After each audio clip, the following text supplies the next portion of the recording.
في مصري مقبوض عليه في السعودية، كان راح يعمل عمرة واتقبض عليه هناك. والناس بتقول ان هو بسبب تغريدة على منصة اكس انتقد فيها طعم الاكل في مطعم البيك السعودي.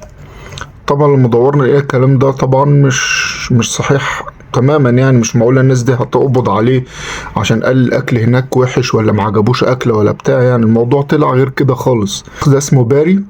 الشخص ده مقبوض عليه بسبب تويتات كان بينزلها سنة 2021 يا مؤمن، يعني من 3 سنين.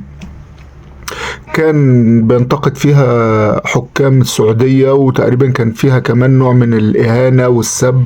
والصراحة يعني قد أقول إن الموضوع يعني في نسبة حق معاهم. يعني أي حد بيشتم بلد وهو قاعد بره، اول ما بيجي البلد اكيد بيتمسك يعني ويتحقق معاه وكده. لكن اللي انا اعرفه ان انت ممكن تمنعه يدخل اصلا. يعني وافقت له على التاشيره، اديته تاشيره وخليته يجي ليه.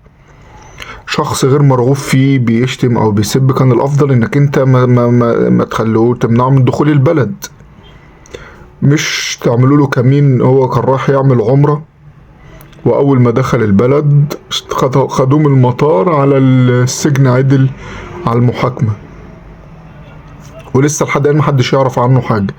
ودي تويتات انا هعرضها عليكم اللي هو كان بيقولها في حق السعودية.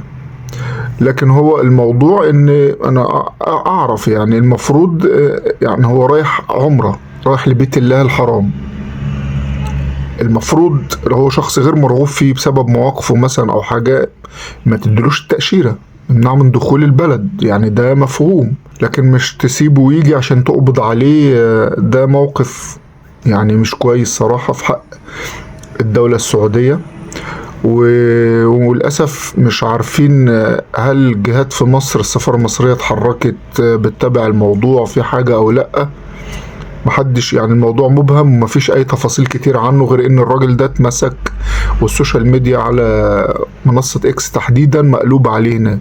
انتوا مع الموقف؟ يعني انتوا مع ان هو يتحاكم في السعودية بسبب كلام قاله من 3 سنين، ولا مع ان المفروض للسعودية لو في موقف من شخص معين تمنعه من دخول البلد اساسا، ولا تسيبه يجي ويتقبض عليه؟